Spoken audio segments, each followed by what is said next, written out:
We have these. We'll draw to see who the first one is. Now we'll have to unmute these.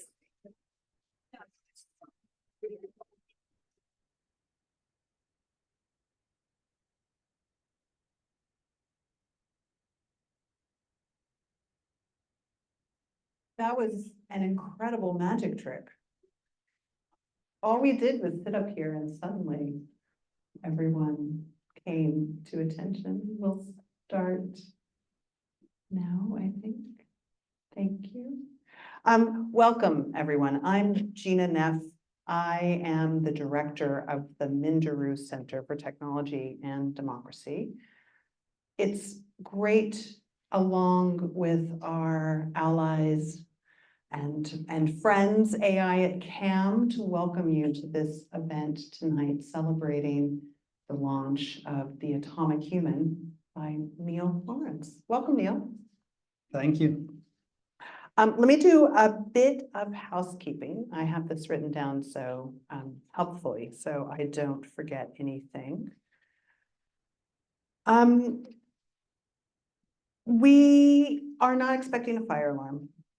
If a fire alarm happens, it's probably the real thing. The emergency exits are back out through that door you came through. Please exit if you hear the alarm. The event is being recorded. By attending the event, you are giving your consent to be included in the recording. If anyone requires captioning for the event, we have automatic captioning via Zoom available. Our team can assist you with that. See our team in the back of the room if you would like some captioning to help with hearing. If you're live tweeting the event, although I don't know who live tweets anymore, if you decide to tag us on socials, you can tag the Minderoo Center for Technology, Democracy, and AI CAM on all socials. We welcome that. On X, we are at MCTD Cambridge and at AI_CAM_mission. And we are AI at CAM and Minderoo Center for Technology and Democracy everywhere else. So thank you for that. We're expecting to be in here until about 6:30. Neil will be signing books in the foyer after. We're hoping to have a conversation for about 45 minutes and then give us ample time for questions. I will invite you, as you join the discussion, to use the mics because we have people joining us on Zoom, and this will be one of the ways they can hear us on Zoom. Neil has been a part of a conference called Data Science Africa since its inception in 2013. And this is the first year that they physically met that he has had to miss. And he's doing it because he's launching his book today. So they're joining us virtually from Nyeri in Kenya. There we go. So welcome to our guests on Zoom. We're making the questions available. It was complex in this room, in this beautiful room, to have them join us virtually in a hybrid setting. So we're going to make questions available at the end. So now I'm pleased to introduce the star of the hour, who really needs a little introduction. Neil Lawrence is the chair of AI at CAM. He is the inaugural DeepMind Professor of Machine Learning at the University of Cambridge. He's been working on machine learning models for over 20 years, including 3 years as Director of Machine Learning at Amazon, though he has since returned to academia, something you can read about in the book, including what he was doing before academia. His main interest is the interaction of human learning with the physical world. This interest was triggering by deploying machine learning in the African context, where end-to-end solutions are normally required. This has inspired new research directions at the interface of machine learning and systems research.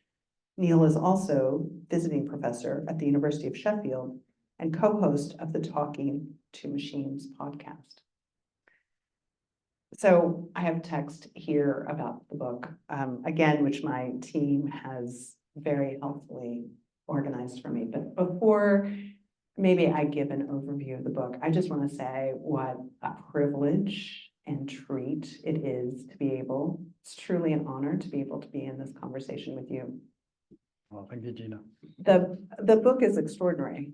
It is an important call to remember that our conversations about artificial intelligence are really, they're fascinating to us as humans because it's bringing into sharp relief and attention what intelligence means. And Neil's book, I think, is such an important antidote to every word that just sprang into my mind. This is why my team writes things down for me. Every word that sprang into my mind is not appropriate for a polite audience. Your book is such an antidote to the amount of just bluster and fear-mongering that is happening around what is happening to human intelligence. It is thoughtful, wide-reaching, and expanding. Now, to jump back to the script, our fascination with AI can stem from the perceived uniqueness of human intelligence, and fears about AI can only concern how it invades our digital lives, but also the implied threat of intelligence that displaces us from our position at the center of the world. Neil's visionary book, thank you guys, yes, it's absolutely visionary, explores why these fears may be misplaced. How by slicing away at the facets of human intelligence that can be replaced by machines, AI uncovers what is left at an indivisible core that is the essence of humanity. By contrasting our capabilities with machine intelligence, the atomic human, point to book, reveals the technical origins, capabilities, and limitations of AI systems, and how they should be wielded, not just by experts, but by ordinary people. So Neil, you're such a gifted storyteller. You've brought lots of prompts to help us understand, and I want to do this one here first because Top Trumps is, how many of you have seen Top Trumps before, right? You can tell by my voice, I am not native to these lands. This was one of the first things my boys learned in the country, right? And I love that you have sports cars. And which is the fastest? Which is the fastest ultimate military jets? Because I think what Gina's driving at is one of the things people are talking about around intelligence is this idea that we're building intelligent systems that will make other intelligent systems, and those intelligent systems will become more intelligent until we have this runaway superintelligence. And I think my first attempt to think about this reminded me of arguments I used to have in the playground with my friends of the form that like, well, my dad's bigger than your dad. No, my dad's bigger than your dad, you know, and then you end up in those arguments discussing things that contradict each other. And one of the ways in which they can contradict each other is that there are properties of physical systems that mean, for example, and the example I use in the book is comparing a Ferrari F40 to a van. The notion being that Henry Ford thought, he didn't actually, but the apocryphal story is that Henry Ford said that if he'd asked his customers, they would have asked for a faster horse. And so the thought is, well, what do people want out of AI? A more intelligent human, and what does that mean? That's right. But then when you start thinking about what is a faster horse, or what is a sort of, it depends on the job the horse is doing. Is it trying to transport quarry materials? Is it transporting a message? The different breeds of horse serve different purposes. And Top Trumps totally captures this. Because in the game, you get these like super trumps, and I've inspected this pack fully. And one of the super trumps is the SR-71 Blackbird, the fastest plane ever deployed in military use. But you know, you can beat the SR-71 Blackbird by knowledge of the fact that its takeoff it can't carry much. So a Hercules C-130 beats it for carrying things. And the point is that intelligence is also like this. If we don't talk about what task we're doing, if we don't say we're trying to get tiles to the house or trying to get a message somewhere, you can't say what the best form of intelligence is. And I think that some of the arguments you were referring to are based on these very simplistic ideas of intelligence, and as if it's very unidimensional and it will just get better and better and then we're all dominated. Whereas the truth is, intelligence is multifaceted. One of the things that I think was so important for setting out those terms is things that it's something that happens to me all the time, right? We think faster than we can communicate. Our brains work at a speed that we are literally as humans not equipped to handle, right? So when we talk about intelligence, it's almost like, are we talking about intelligence in our embodiment? Are we talking about intelligence in our head? Are we talking about the speed of communication? And you know, this idea that you have of the embodiment factor of if we just strip intelligence down to the decision-making speed, of course, we may be looking at orders of magnitude faster. But you're trying to get at something different. Yeah, so the sort of question at the heart of the book, and the book was written sort of 3 times. There's a version of the book that exists in 2016, which is very little to do with the current version. There's another one from 2019, and then, or 20, pandemic. And then there's another one that exists in front of us. And the third version is the one that finally has the aha moment in terms of what pulls the ideas together. And it's this notion of the atomic human, which says, well, if every time the computer does something, it's cutting away something that we used to think of as specific to us, then this is a little bit like Democritus's atom, this sort of Greek philosophical idea, where you can cut into matter, and if you split something into 2, then you get one piece, you split that into 2, you keep going. And then the question comes, do I get to a point where I can no longer cut? And applying that, in fact, I was out riding with my cyclist friend, Alistair, who's going to be showing up, some may already be here. And he was telling me this story of this book he wrote when he was a kid, a science fiction book, where eventually the humans had nothing left. And I was like, oh, but that wouldn't happen. That wouldn't happen. And I said, while you're riding, you don't point. Well, unless you're Italian, when you do. That wouldn't happen because it can't take everything. There's an indivisible core. And I was like, oh, that's the theme. And we were riding a lot together in the pandemic. That's the unifying theme. But then the question is, what is that indivisible core? What is the thing that the machine can't have? And it's not associated with things we define as capabilities, with all these things. It's not, that the machine is faster or whatever. It's associated with our limitations and our vulnerabilities. And this was key for me because I think, the conversations you're referring to, the politest thing I can think to say about them is that they are a version of what you sort of see in Greek myth, where people are talking about the people who are saying these things are doing level 1 empathy on intelligence. Level 1 empathy is, I assume everyone else thinks like me. I'm making up the term level 1 empathy. Don't assume that's I assume everyone else thinks like me. And when I'm interpreting their actions, I'm interpreting them as what I would have done. That's right. And what's going on with the arguments you see around superintelligence and AI and dangerous killer intelligences is people going, if I had that power, this is what I would do. Therefore, we should be frightened. And that's exactly what people did when thinking of gods, when thinking of Zeus, when thinking of Hera. I see Connor here, who's had a load of conversations about Greek myth with Connor in Maison Clément and what the classics meant and what it meant to people and how they used these ideas to represent, their thoughts about what they were as humans. So they had this other intelligences and they created them in our image. The gods are created in our image rather than the other way around.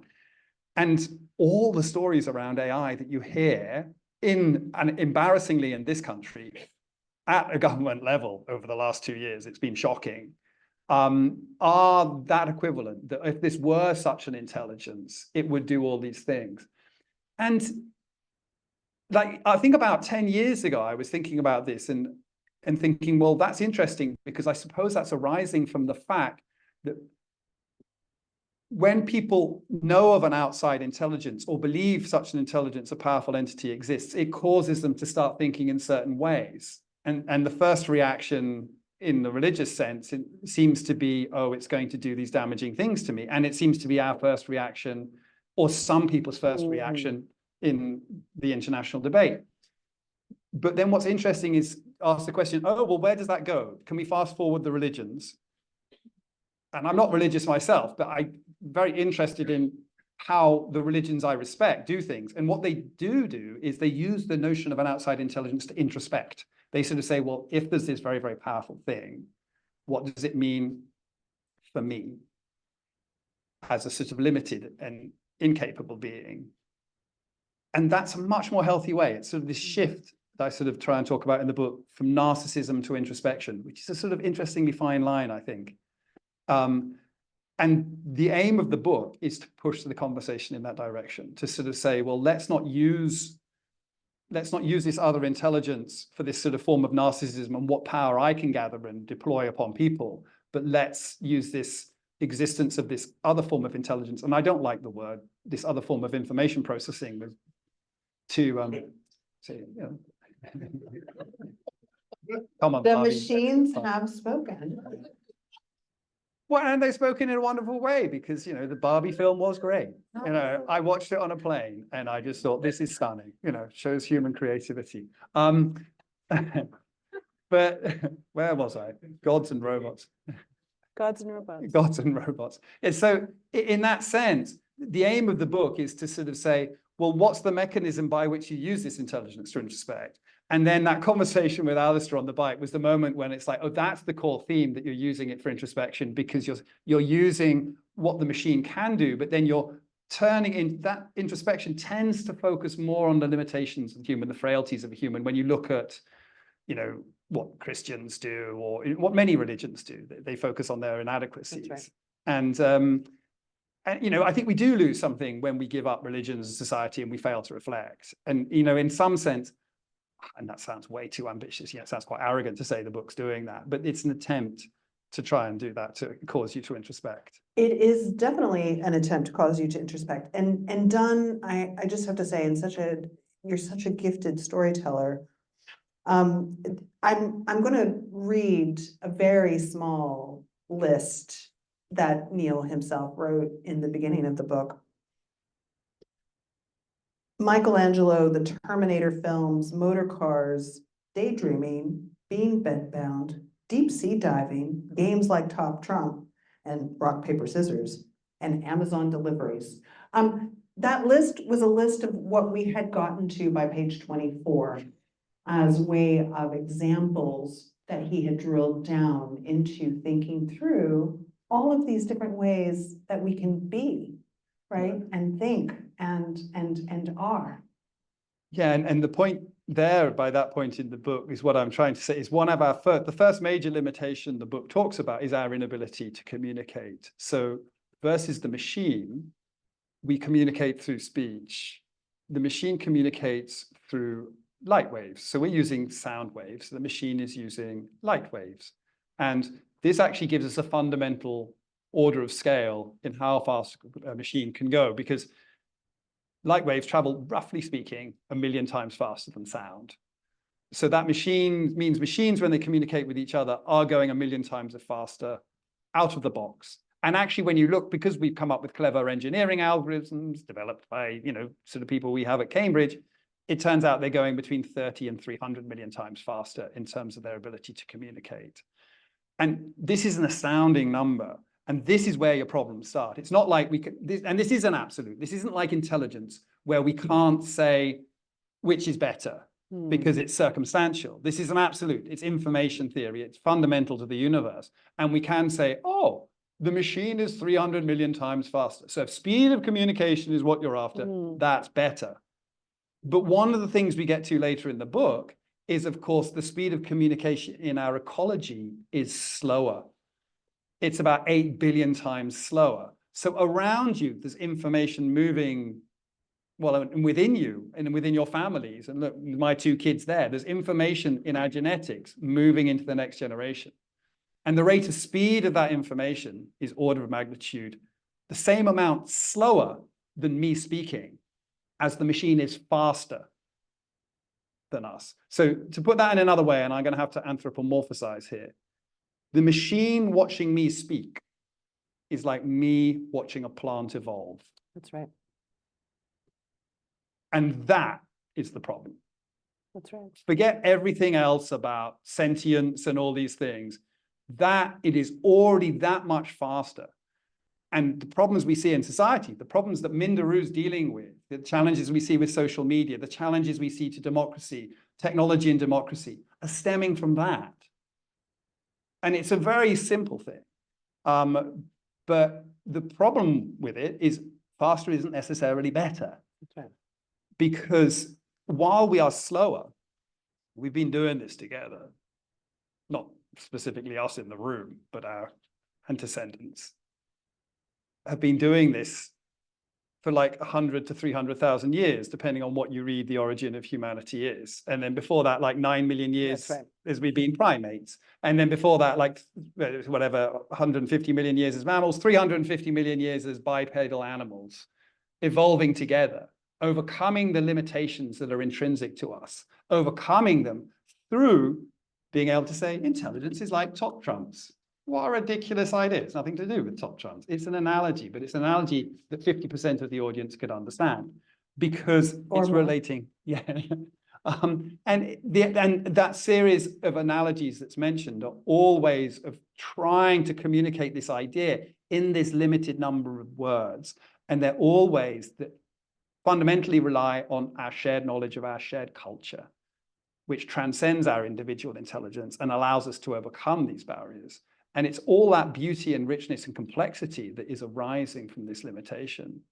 And just as when we move too quickly and insensitively, we damage our ecology and our environment, the machine can move quickly and insensitively and damage our cultural ecology and who we are.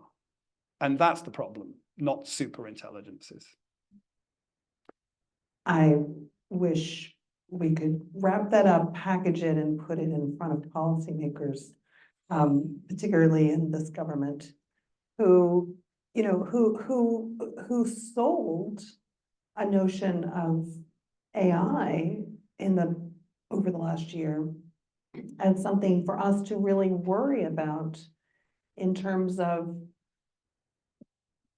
things capable of one day taking over our society. What I really, truly love about your book is that you are always bringing the point back to simple metaphors and simple analogies that non-technical people can understand in terms of what the stakes are.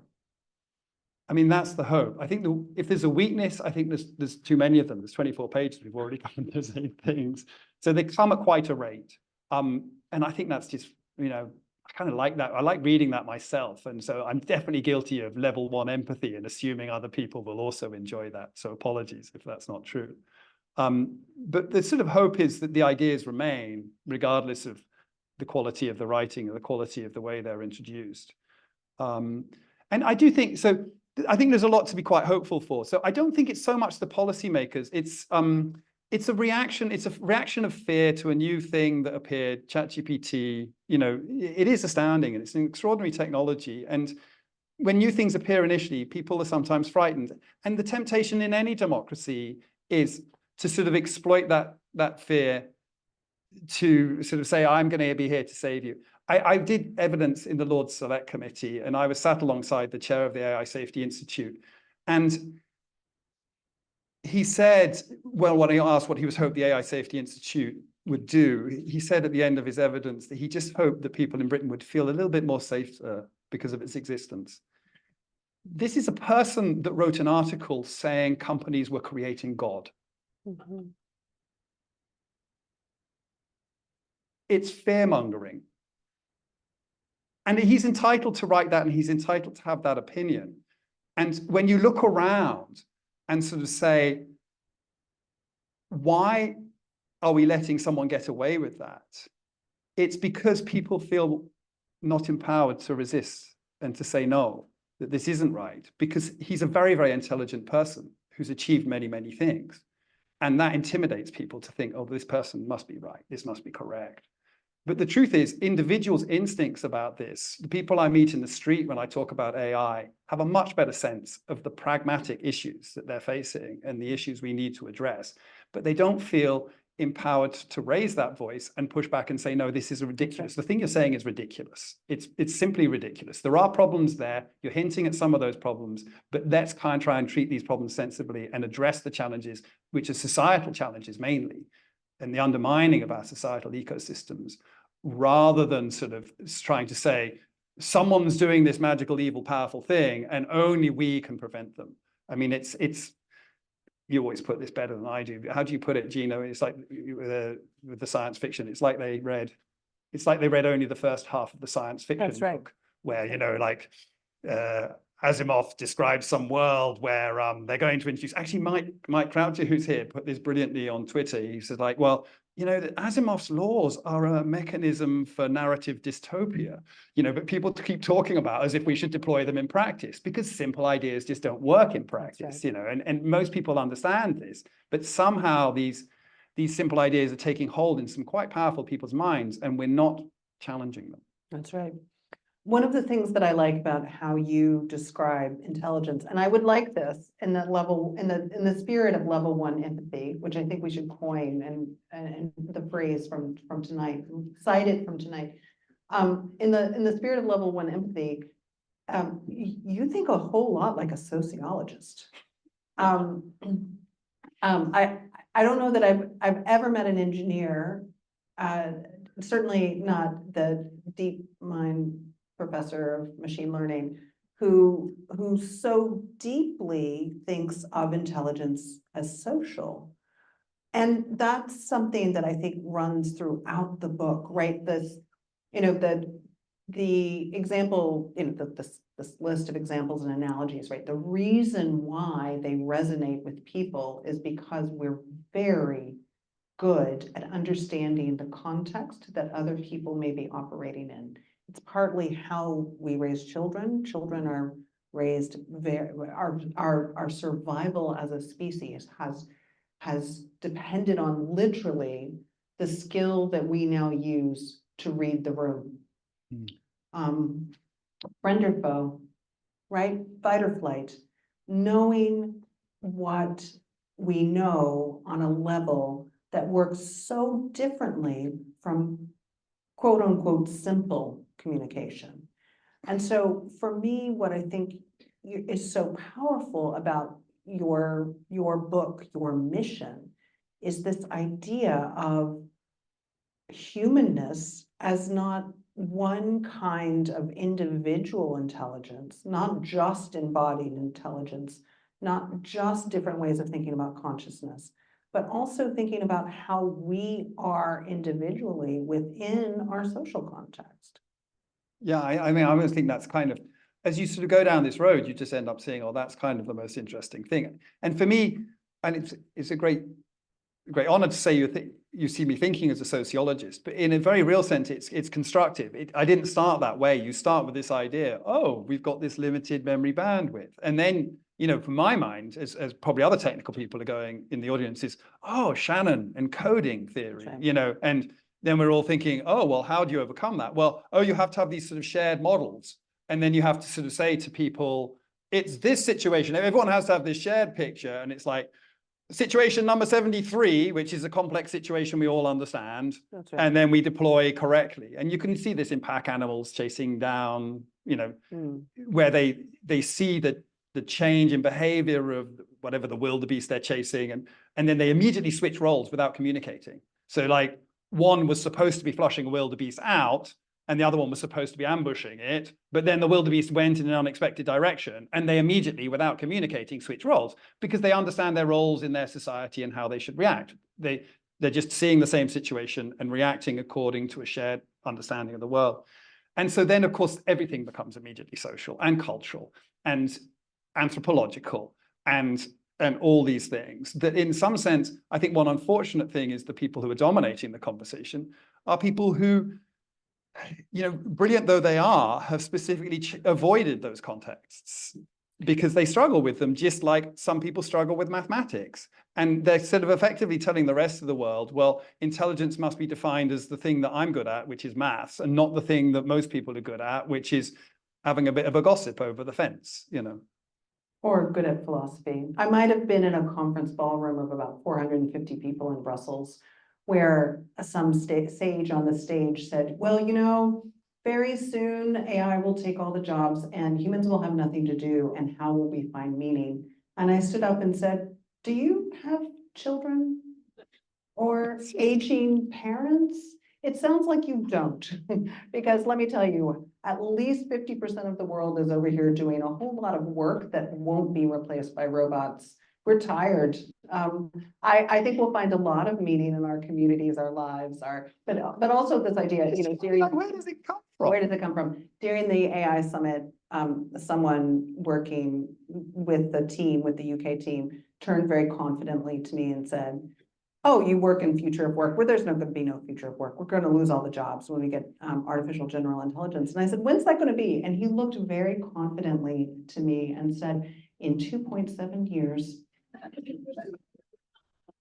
Like, great, I'll be out of a job in 2.7 years. Should I book that trip to the Bahamas now? I mean, the thing that's fascinating about it is, so when you sort of start looking over these long timescales, you realize that one of the reasons why you can't have a general intelligence is because you don't know what timescale it's attuned for. Right. Right. So, you know, odds are, you know, so I think our predecessor species, Homo erectus, was around for 2 million years. And we've been around for whatever this is, between 100 and 300,000. Odds are we won't be around for 2 million years, right? So whatever our intelligence, we've already been outdone by the previous one, I suspect, just in terms of the way we're going. And largely that's because many of the things that sustain a population within their ecosystem are cultural. And one of the examples given in the book is, you know, I'm not an expert on this. You know, I'm constantly worried that I'm getting these things slightly wrong or misunderstanding them, but I've tested with a few people. If you go and look at indigenous groups that have lived in a stable ecosystem for a long time, in a sustainable way, they typically have some very interesting beliefs, which I've increasingly wondered, are they even religious or are they just practices, which suggest things like sort of animistic things. So that the trees might have spirits or the waters have spirits, and you see the same thing in older Greek myth. You know, the Olympian gods overthrew the Titans, who were associated more with Gaia, the sort of more fundamental things, because the Olympian gods are associated much more with civilization and art and these sort of things. So most ancient religions have this sort of sense where they're creating intelligences within things that we would believe don't have intelligences because we've had Newton and we understand and all this, and we're in this modern rational world. It's like, well, that's all very well, but point number one, everything we're talking about is a proxy truth. It's not actual truth unless it's pure logic, because even the physics we're basing things on is effective physics. It's not, you know, we don't know the theory of everything.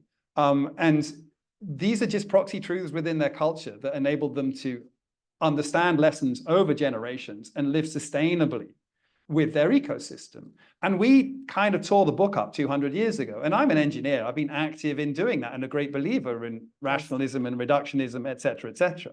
But if the consequence is that you start exploiting your ecology in such a way that you're only going to sustain yourselves for the next couple of 100 years, it's not an intelligence that is operating over centuries. It might be an intelligence that's operating over the next couple of years, that's operating in our interests, you know, not even our children's interests. That's right. It's operating in, I can get a BMW M3 or a Range Rover tank thing, or whatever else I can buy, which, and of course, people are incentivized to do that. And we're treasuring that because we've rejected all these things that we sort of say are superstitious but actually have a cultural purpose. They're part of cultural intelligence. And of course, we have many new ways of overcoming that. So the thing I'm fascinated, that's called animism, right, as a religion. And how do we deal with that today? Well, David Attenborough actually animates plants. That's right. Animates plants and he animates evolution, and he shows here's the tree of life growing. He shows 350 million years of evolution of flowering plants in the space of 2 minutes. And in doing that, he brings home to us, because for our psychology, we need things to move at a certain speed before we understand that it is representing some form of, in inverted commas, intelligence or information processing. And in that way, we can start to recover. Yes. In a very roundabout way, animation, animism, the root is the same, Proto-Indo-European for breathe. We start to recover an understanding that we are embedded in a wider ecology and an ecosystem that sustains us and is, again, that's why I don't like the word intelligence here, but it's an information processing ecosystem that is reacting to environmental factors such as the movement of plate tectonics, but just over time periods that are unimaginable for us. They're so long. That's right. I have a couple of questions I want to premise on, and then I'm going to bring the rest of you into the audience, and I'm going to prime our guests from Data Science Africa who are watching online if they want to join the conversation, to be thinking about what they might want to ask. There is a way of knowing and a set of stories you tell that I'm sure you got absolutely right, because this book has all through it how you got to be here. Working on oil rigs is not how most people imagine DeepMind professors of machine learning. Yeah. So yeah, I graduated, I was a mechanical engineer at university. I loved doing engineering. I graduated and none of the jobs were just like really, I mean, it's a terrible thing in this country. We don't respect technical capability.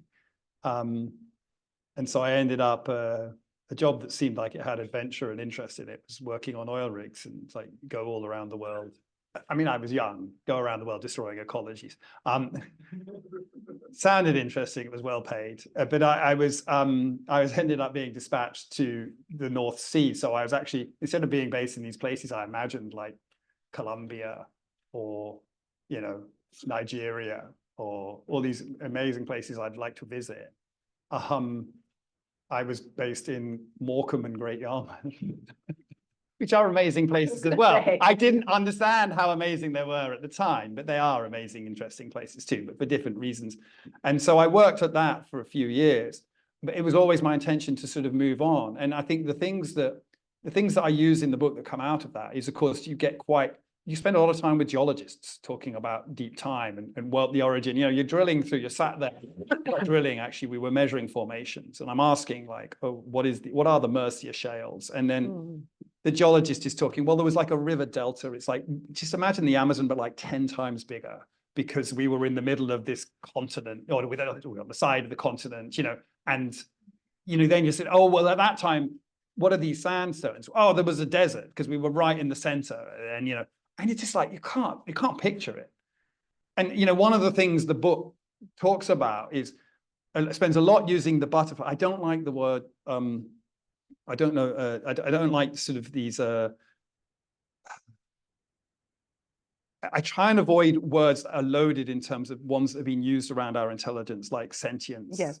But what I use is analogies that this gentleman, Jean-Dominique Bauby, used, the notion of the butterfly as our creative thinking self. And so you start looking, well, when did butterflies evolve? Well, they evolved like 100 million years ago when flowering plants came about. Well, what did the world look like then? Well, Europe was only half separated from the United States. These things are aligning with these timescales. And it was really nice with the book to get back to that fascination, something I'd not been able to indulge and not thought about in a long time, hadn't connected to these other things. But because when I was on the oil rigs, you have a lot of downtime. So I was sat there, oh, what are these neural networks? And that's how I got into machine learning, because I did not want to spend my life on oil rigs. Literally having scoured bookshelves for books on neural nets. Yeah, and my first job I got because I went to Foyles and was at the neural network shelf, and there was this bloke who looked like he might be a professor. He had that sort of look, and he wasn't. But anyway, I got a job with him working on neural networks, and it was an interesting way of doing a career change. Do you think how different that is to what people are trying to do today? but also how lucky I was in some sense, because I wasn't overwhelmed by a load of information. I just had one book, a professor who had some ideas. I emailed Naranjan, who was at Cambridge at the time, and see if I could get a PhD place here after a while. And he sort of said no, but I ended up going to, he recommended where I went, which was to Aston, and started working on neural networks, and ended up back here because my supervisor was Chris Bishop, who came back here to Microsoft Research. So that's totally got in Cambridge by the back door. They never accepted me by the front door until I became a professor. Multiple rejects, but you know, when you get fancy enough, then they let you in by the front door. That's right. Yeah, absolutely. And then they vet you in places like the University Arms. I have just a couple more questions. I hope you're queuing and getting ready for the things you want to ask. Today is June 6th, 2024. You mentioned optimistically, I would say, confidently, I would say, your pub date in your book. Yeah, so I fancy reading that. Sorry, it's going to take me a while to get there. So in the epilogue, this is the right at the end of the book, so it gives away the ending. But a lot of the book is about decision making, and decision making that ran into June the 6th, 2024. The publication date of this book is 6th June 2024. 80 years to the day after Eisenhower launched the invasion of 1 million men across the English Channel, based on intelligence from that first computer at Bletchley Park. Of those millions, many hundreds of thousands of people died. We owe a great debt to those who lost their lives defending the open society. Not just soldiers taking part in the invasion, but all those who stood against totalitarianism and filled the atomic human and our diverse cultures. That debt imposes an obligation on us to hear the voices of all their descendants as we face new challenges and construct a modern information society that we hope would have made them proud. And I feel that strongly because I feel that my grandfather, who I talk about in the book, and that full generation of people that did that for us, and at the time we were just like, oh yeah, granddad, the war. Mm-hmm. Oh yeah, you did this. And they all died. And they're not here to remind us what it was like and what they fought for. And we're stumbling into a form of totalitarianism in the digital world that is exactly what they fought against. And instead of standing up to it and saying, no, this is wrong, and reading the works of those who wrote about it at the time. So I talk about this book, Hopper, The Open Society and Its Enemies. And in its preface, the preface is, oh, that's a second preface. So the preface to the book is basically about the danger of the culture of great men. That's right. And the danger of focusing on, so I'll read. Preface to the first edition, published in the 1940s. Inspired to write the book on the day that the Nazis invaded his hometown of Vienna. If in this book, harsh words are spoken about some of the greatest among the intellectual leaders of mankind, my motive is not, I hope, the wish to belittle them. It springs rather from my conviction that if our civilization is to survive, we must break with the habit of deference to great men. Great men may make great mistakes. And as the book tries to show, some of the greatest leaders of the past supported the perennial attack on freedom and reason. Their influence, too rarely challenged, continues to mislead those on whose defense civilization depends and to divide them. The responsibility for this tragic and possibly fatal division becomes ours if we hesitate to be outspoken in our criticism of what admittedly is part of our intellectual heritage. By our reluctance to criticize some of it, we may help to destroy it all. And I think that paragraph and that sense is really at the heart of what we're trying to do around digital totalitarianism and trying to push back, not by being even as polemic as I'm being this evening, and I'm not being as polemic as I can be. And the book tries to not be polemic because that's the whole point. I don't have the answers. Elon Musk doesn't have the answers. Right. Rishi Sunak doesn't have the answers. We have the answers together as different societies and cultures in different places, and we need to empower those voices. And that's what the open society is about. And that is a definition of intelligence that we don't often see linked to so-called artificial intelligence. We don't see this idea of that collectivity as something talked about vis-a-vis our technological transformations. And that's because it can't be done, because, as you know, Honora O'Neill explains in this book, which I like to say is the Reith Lectures, it's 2002. First 3 lectures, the best 3 lectures you'll ever hear on artificial intelligence. Don't buy my book, just listen to Honora O'Neill. But when Honora, I say that just as my publisher enters.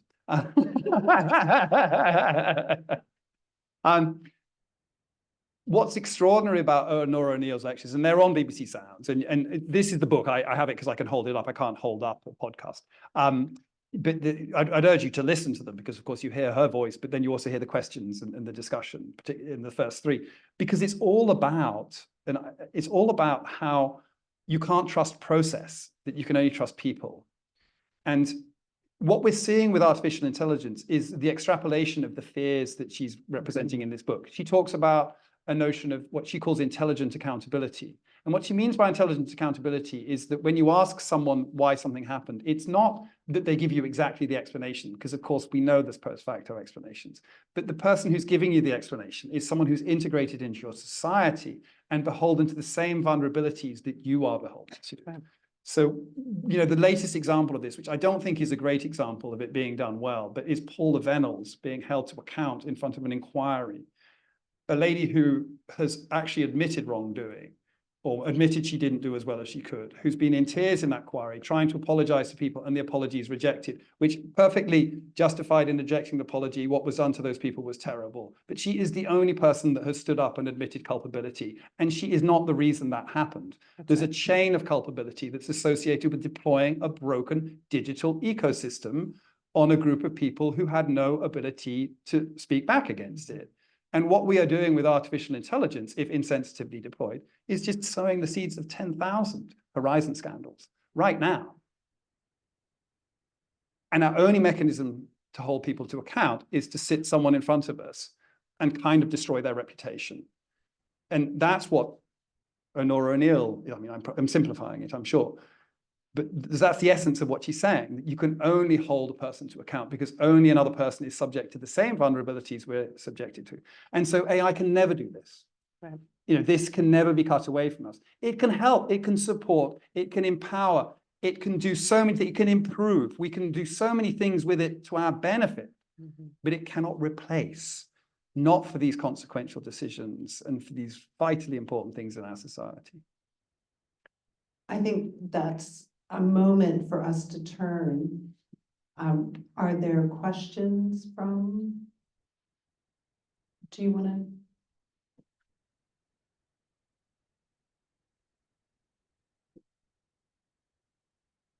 Is there a question from the Zoom call first, please?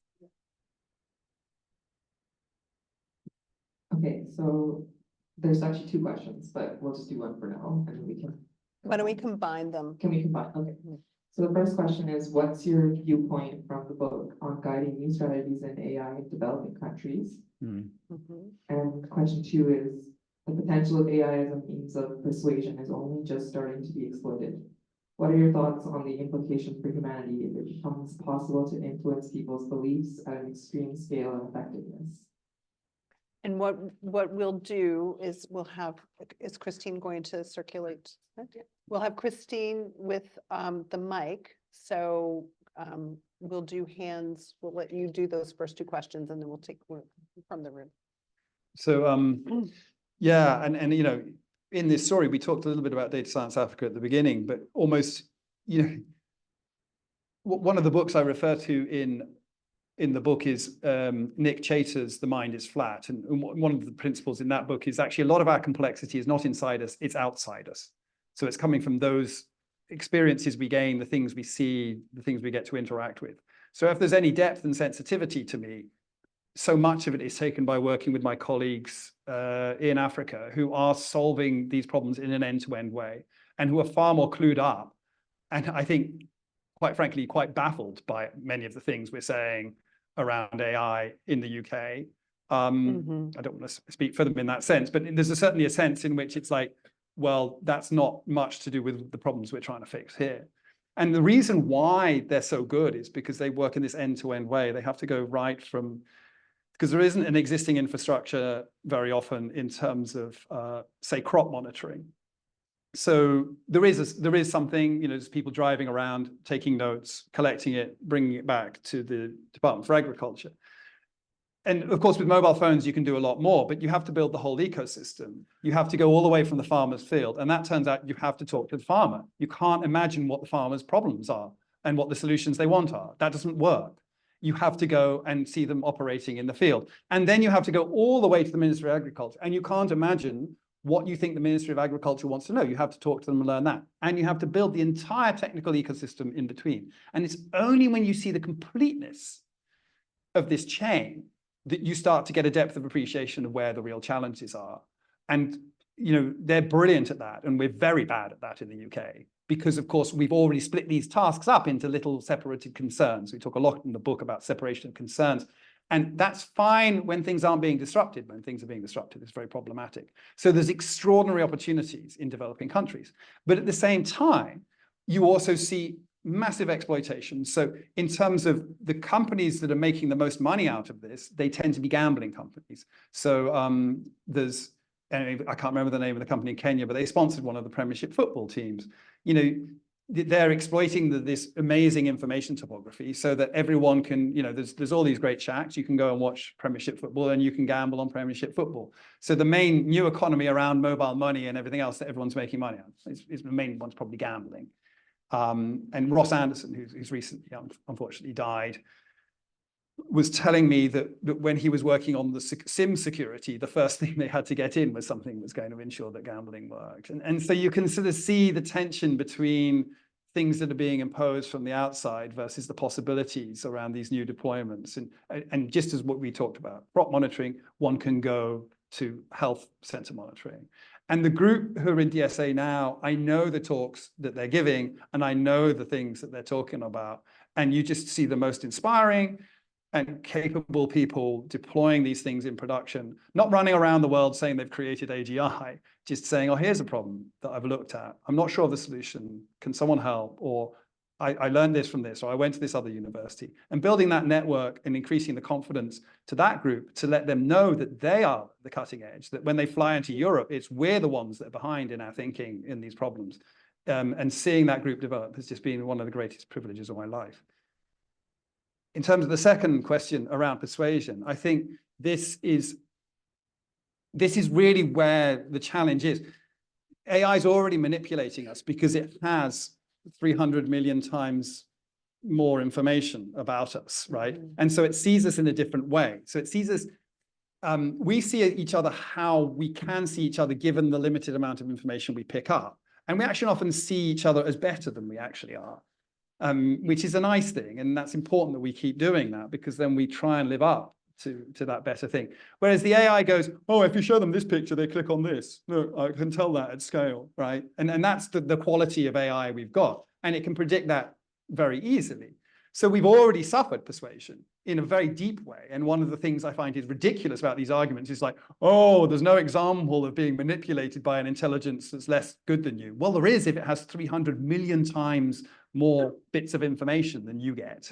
It's easy for it to do that. And the reason it's easy for it is because we didn't evolve alongside such an entity. Okay. Our defenses against persuasion and manipulation come from the type of entities we encountered. And we didn't encounter Facebook 150,000 years ago. Okay.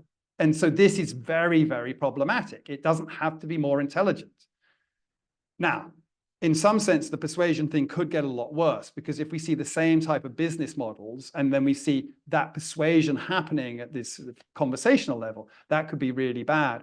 But there's also a possibility there that finally we can ask the system questions, and we can get answers that regular people can understand.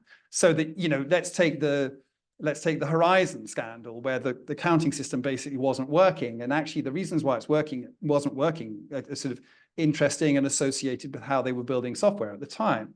Well, if Gina, as the CEO of the post office, can sort of say to a computer, could you find all places where messages are being dropped and so on and so forth, and it can see, because it's got 300 million times more information, the whole software ecosystem in one go, and it doesn't sort of go, does not compute, Gina, I do not understand, please be more logical. It understands her use of language, her use of concepts, and she can have an interaction with that machine that allows her to see where the problem is. Then this is the flip side of that coin, that we can get back in power, in charge of the information infrastructure. But that requires companies, digital companies, who are not incentivized to do this, because the way they control things and make money is by controlling the information infrastructure, to do what we experienced when the printing press was developed, and democratize this capability. And I think that's going to be really tricky. So what I think we'll end up seeing is a spectrum of these things happening in different domains. So in some, it will be more dominated by companies. And my hope is in others, it will be more empowering for people, because the negative possibility, the true dystopia, is it's all dominated by the existing companies. Well, let's, Christine will help us take, let's do 2 questions, 3? Yeah. Let's do 3 I questions. can only remember 3 things. 3 short questions in a row. I'll make notes so Neil can remember. Thank you very much. I took the scientific method course in the POCA. I'm old enough for that. I'm almost 80 now. Oh, wow. And it's taken me a long time to understand that true understanding only comes to us from other human beings. And if I may make a broad generalization, because there isn't enough time to go into details, one of the essential problems of Western civilization is it's an analytical civilization. And its most advanced societies value the individual over grouping the individual. I've lived in China, in India, in Pakistan, and I've seen things from different perspectives. So it took me a long time to understand that some of the problems you're talking about maybe at a civilizational level and maybe inherent in the languages that people use, in the alphabet that we use. I don't know if any of this makes sense to you. No, I think it's, That's great. yeah, so yeah, 3, yeah, Okay. keep going, yeah, no, great question. Thank you. Just a Yeah. quick word. The Master in the Emissary by McNicholas, who was a fellow of All Souls, Oxford, analyzes this relationship between perception, language, and the way language shapes us. Thank you. Thank you. Let's take another. And there's a question. Hi, yeah, Ben Hollis. I'm a tech policy consultant. I used to work in government, AI policy when it started. I'm very interested in both the link between AI and corporations and the sort of analogy between, you know, obviously a very large corporation is our best example of what an out of control AI looks like, you know, optimized for short-term shareholder value and not very much else. I mean, if that is the problem, but controlling how AI is imagined and how it is made, what's the counter, given that, you know, that is deep in our financial and social system? Yeah. And maybe one more. There was a question here.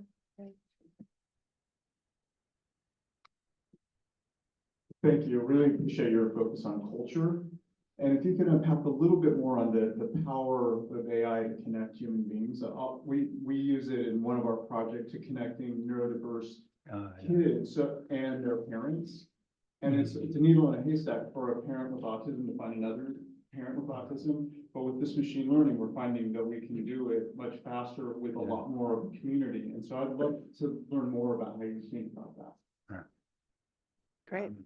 So analytic culture, what's the counter, and the power to connect? 3 great questions, and I know they're too much for my head. What was the first one again? Oh, Western culture is an analytic culture. Yes, totally. My goodness. And I'm so aware of that in the book. We had this amazing, I don't know if Nicole's here, but Nicole, who's a PhD student with Sarah Dillon, and Alessandra Trevisan got together. We did a course with some of our master's students on narratives and AI this last year. And Nicole and Alessandra are both coming from the English department. And it was a great experience because, of course, we've got such diversity of students. We had students from China and students from India. And one of the things that really came out of that, on top of the thing you're talking about society, it just really struck me. I think Jimmy Cow was the master student, said this. He said one of the paper we were looking at that Nicole had chosen was about the use of monsters as metaphors to try and help and support us represent and understand what these intelligences are doing. And Jimmy sort of said at some point, he said, well, the problem you have in the West is because you have this notion of one all-powerful God, anything that stands against that God must by definition be evil. So you can't construct the notion of a monster that has these sort of combined things that you're hinting at in your question, that it's somehow good but also bad. And you know, I'm sure to get this wrong, but the student who had a Hindu background sort of mentioned, I think it was, we were talking about Kali and her misrepresentation in Indiana Jones and the Temple of Doom. And what a horrific misrepresentation it is of a very complex and sophisticated entity where the destruction is part of creation. And it's a very sophisticated understanding and embodiment of these concepts in a sort of figure, which we struggle to do in the sort of worlds that are dominated by single God perspective. And I just thought that was absolutely fascinating and demonstrates the importance of diversity across cultures because it enables people to think in different ways. And once you accept that no one has all the answers, you kind of want to have some way of sustaining these different patterns of thought. So I totally agree. And I'm aware, I did have one go at including a bit of Chinese philosophy in, but it's a very, and thanks to Hong Gi, who sort of checked it through and said, no, what you're saying is not unreasonable, just to try and hint at that. But I'm very aware of the limitations of the book in that way. But it is trying to reach out and sort of say, there must be these other things out there and other knowledges and ways of being that are also important that we should like to preserve. And what's the way to counter? The way to counter. So, and I should say, Ben is responsible for the sensible UK AI policies we have. He was the person that very early on set up, it was triggered the Hall-Presenti report that led to the formation of the AI Council that brought diversity, led by Claire Craig, who I thank in the book for supporting me in policy, brought a really diverse group of people together to look at these problems from across civil society. On that front, the part of the good news, I mean, I think Gina mentioned that policy isn't in a good place. And I don't quite agree with that. Policy is in a good place. Rhetoric isn't in a good place. But the rhetoric has fallen when faced with the challenge of what do we do? Because most of this rhetoric is like, okay, and what do we need to do about it from policy side? And this has already been thought about, thanks in large part to institutions that Ben set up. And the answers have already been given in terms of we need to support existing regulators. In this case, a key one is the Competition and Markets Authority. And on 24th of May, the Digital Markets Unit bill got royal assent, so it is now law, one of the few things that didn't fall over in the calling of an election. I don't know if you're aware, we have the most powerful competition authority in terms of digital markets in the world. That's right. And they have the power to fine on 10% of global revenue for abuse of asymmetric power. And that's exactly what Ben was hinting at in terms of you see companies are the manifestation of this feared entity, their ability to sort of deploy and unthinkingly maximize in the short term is the problem that we're worried about. And I've been so impressed with the people they've recruited there and the sensitivity they're bringing to these questions and their technical capability. And of course, they've been out of the discussion. These bills haven't even been mentioned in response to the challenges we're facing. But the process and the policy has continued in the background while the rhetoric has been saying something else. And I don't want to comment on the online safety bill because Gina's far more expert on that, but Minda Rue has convened conversations around that and what that might do. So there are a number of provisions coming in. The other one that is important and I think about a lot is the GDPR, which is really, we keep saying, oh, look, it's GDPR, it's destroying us. Well, actually, what it's trying to do is give you personal data rights and control automated decision-making about you on the basis of your data. And, you know, I'm sure none of these bills, it was an event that Gina organized. I can't remember who it was who said it. And it's such an inspiration for me, because I was complaining, oh, but the big techs don't get this and the execs don't get this and they'll manipulate this. And he said, and he went on this sort of thing that was like, yes, the law isn't right. You're correct. The implementation won't be right. You're correct. The companies, you know, won't respond. But somewhere, we're going to litigate on this. And there will be a court case which sets precedent across multiple jurisdictions that will take the same point of view, and behavior will change and we will improve the law. And that is the essence of the open society. And that is how we combat it. But we have to iterate that process quicker, because, you know, it's difficult for policymakers to respond. And it's particularly difficult when they've removed all the expertise from government, as our government did, which I think was a tragic thing. It's like shutting down Bletchley Park, is what they basically did. Ironically, they had a conference in Bletchley Park at which they'd effectively shut down their equivalent of Bletchley Park for policy. Third one was the power to connect. So we have extraordinary new ways to connect so for important. good. So important. Stakes are so too important. high. And I don't know if you're involved in one of the 5 AI ideas that we've sponsored through AI at CAM here, where we're trying to support exactly these beneficial things that are beneficial, what does the sign say? For science, citizens, and society. So by trying to connect across disciplines, bring people together who understand the problems and who understand the solutions, and break down. And we have to hold our hands up and say, academia is not always good at doing this. In fact, it's very bad at it. And we need to step up more, both as a university, but as a country. But this university is a leading university. The thing I keep saying is leading means we show the way forward and enable others to follow. Right. And that means supporting interdisciplinary work, as we're trying to do, and supporting very serious attacking very serious problems. And so one of those projects is on language exclusion and how people, and, you know, I cycle with someone who left school at 14, and he's clearly extremely intelligent, but primarily because of dyslexia. I mean, he's in his 60s now. But he was telling me, it was such a lovely story. And I feel extremely lucky. My kid's very comfortable at school, but it's not true for everyone. And he was telling me his experience at school, but then he was also telling me about his granddaughter, who has all these modern tools for dealing with her presumably inherited dyslexia.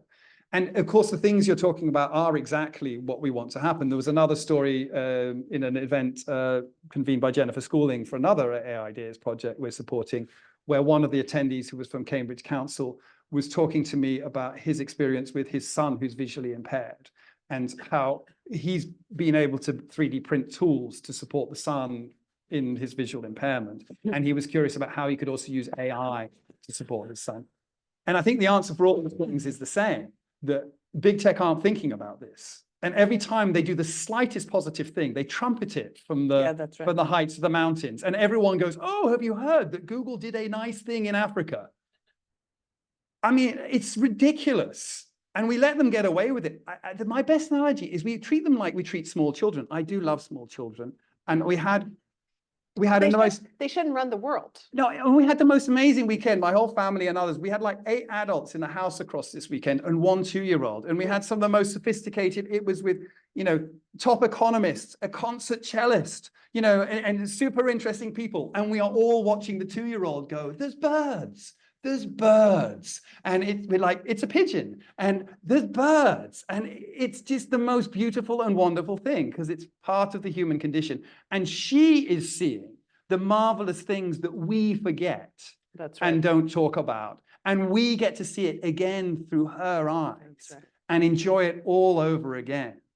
But that's great. And it was nice when she did a wee in the right place and we all cheered and we did all these other things and everything else.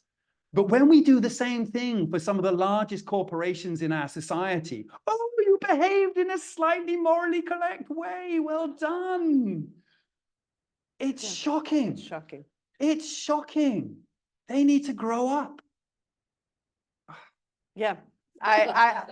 We could end there, but we have time for a few more questions. Do I have hands in the room? Questions? There's a question here, question.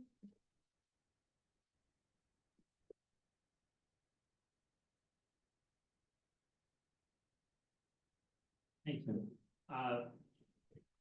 We've talked a lot about different problems, issues, fears, policies, and whatnot today. What do you hope this book can achieve? Resolve any of that? What is your like golden dream of releasing this book? No, that's a great question. And we're going to take a couple more while we have the mic roving. So over here, and then the lady in the front as well. There's here. Hey, so when I saw the title of the book and the blurb, the first thing that I thought about was ship of Theseus. Like, you know, when you start replacing some of the tasks that humans do, at what point does a human stop being human, right? And your argument is it never does. But also there's some fear about if policy got it wrong and these big corporations were to run short-term solutions for themselves, it's possible that it could happen that as a human race, we care about those short-term things, and those ship of Theseus moment could come for the human race, right? So it's sort of you know, it's opposing in this. What do you think about that? Yeah, and then question here in the blue. Thanks once again for discussion on the book. I will read it for sure immediately after the event. So the questions, during the process of writing the book, what the best moment and the worst you have? So if you can share with us, thanks a lot.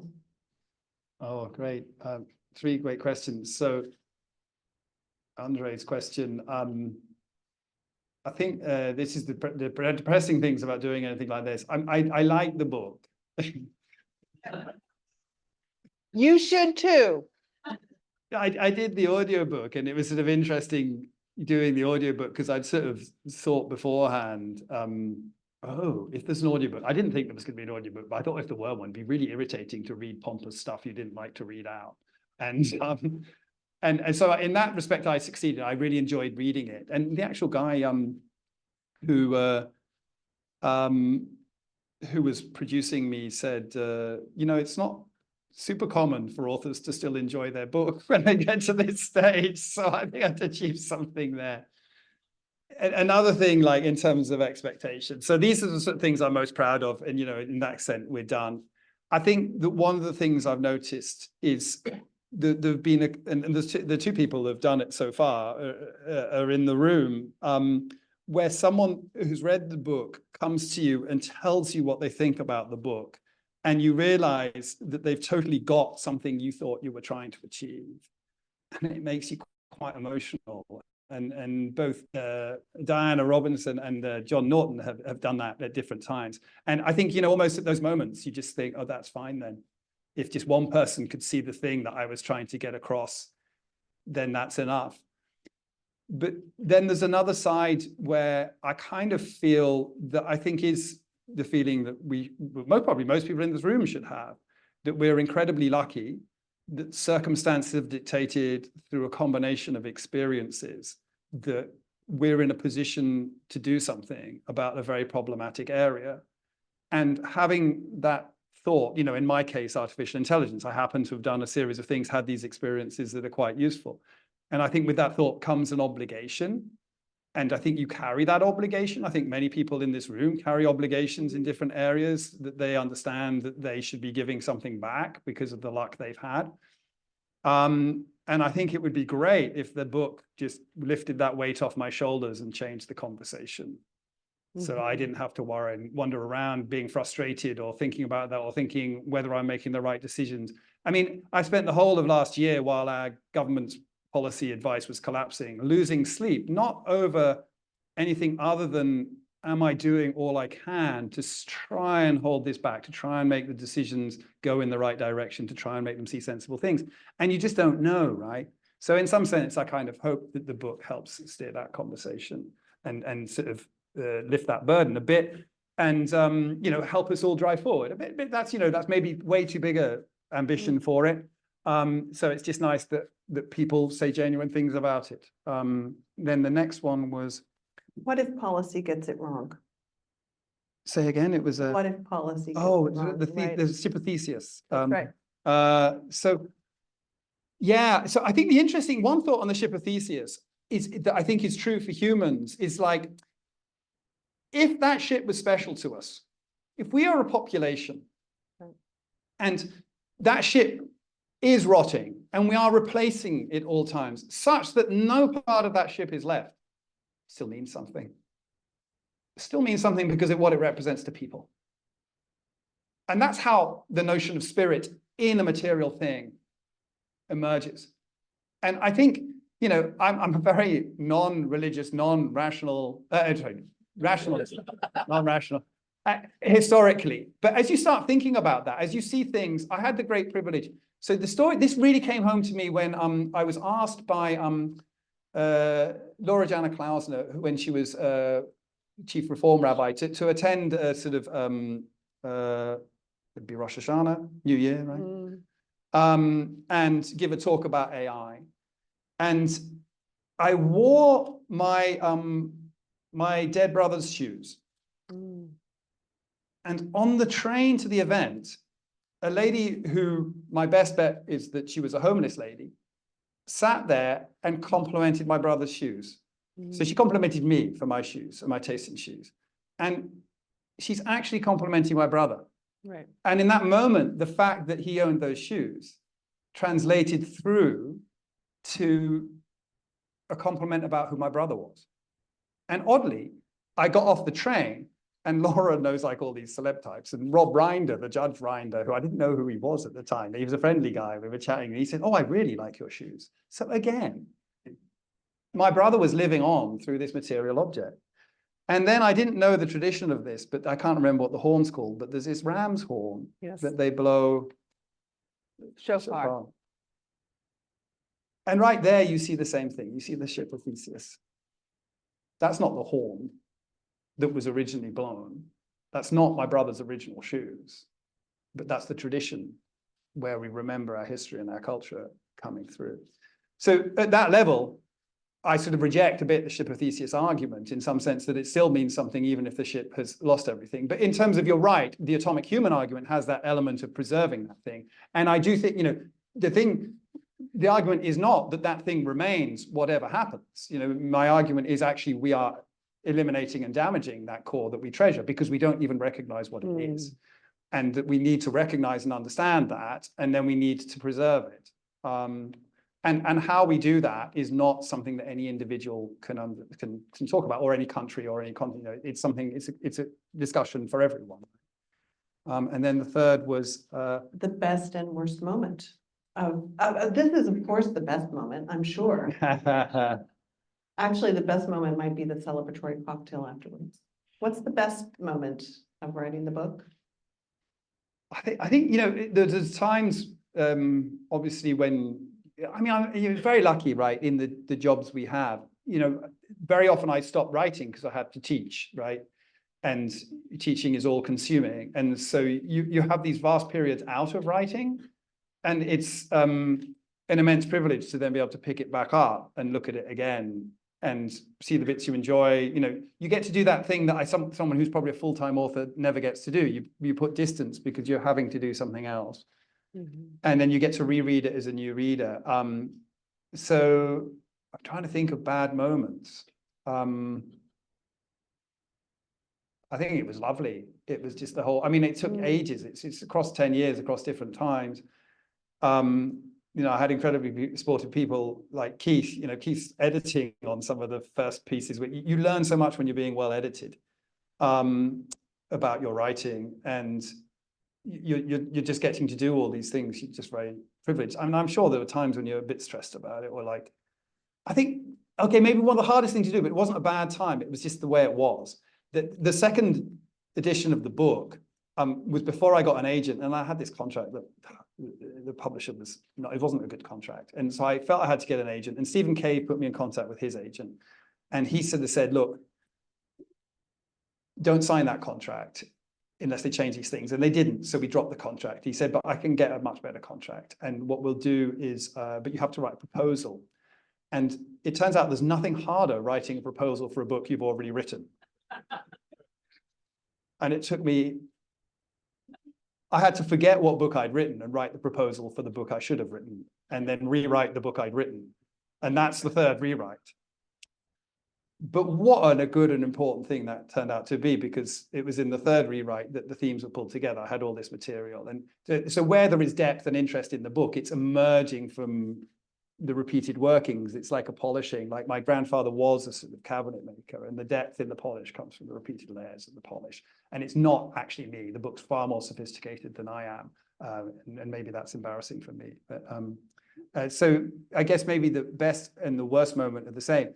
In that sense, that you know, you struggled really to get through this thing of reconstructing what the book was going to be. But when you crack it, you're like, that is the book I should have rewritten. I should have written, and then it's exciting enough that you don't mind rewriting it, even though you're on the third write. You're going to get a chance to leave this great audience with a final thing you want them to think about. Oh, that's so tricky. I think that what I hope the book does, I mean, and I know in person, I'm quite an opinionated person and I share my opinions quite freely. And but I really made an effort in print to not impose opinions on people, to just explain things the way I see them and allow them to bring themselves to the ideas, and hopefully give them a way of thinking about their own ideas that gives them confidence and makes them feel more confident they should argue these things and push back against some of the problems we're facing. And I think that's something I say at some point in the book is, you know, you don't have to agree with what I think. And in fact, I hope you don't, because the diversity is the strength. And by all thinking different things, but agreeing that we're going to try and work together to preserve what is most precious about us, the fact that we can do that, and you see us doing all the time with things like the Mindru Center, with things like AI Cam, and you get to do this, is what gives you confidence that, you know, we will get through this. And, you know, I just hope that the book is some sort of small help for people in doing that. I think that's a great note to end on.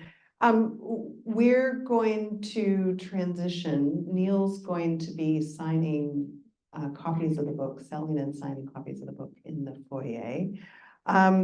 This space is going to be needed for another event. So I'm going to ask you to step out into, at the end, step out into the foyer, step out into the bar, step out into the restaurant, the lobby. Please stay in touch with both AI at CAM and Mindru Center. You can reach us at ai.cam.ac.uk and mctd.ac.uk. Will you please join me in thanking Neil for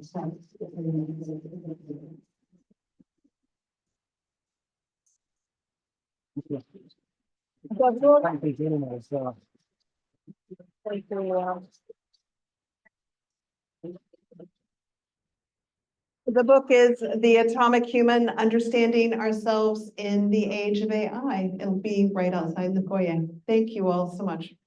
Thank you.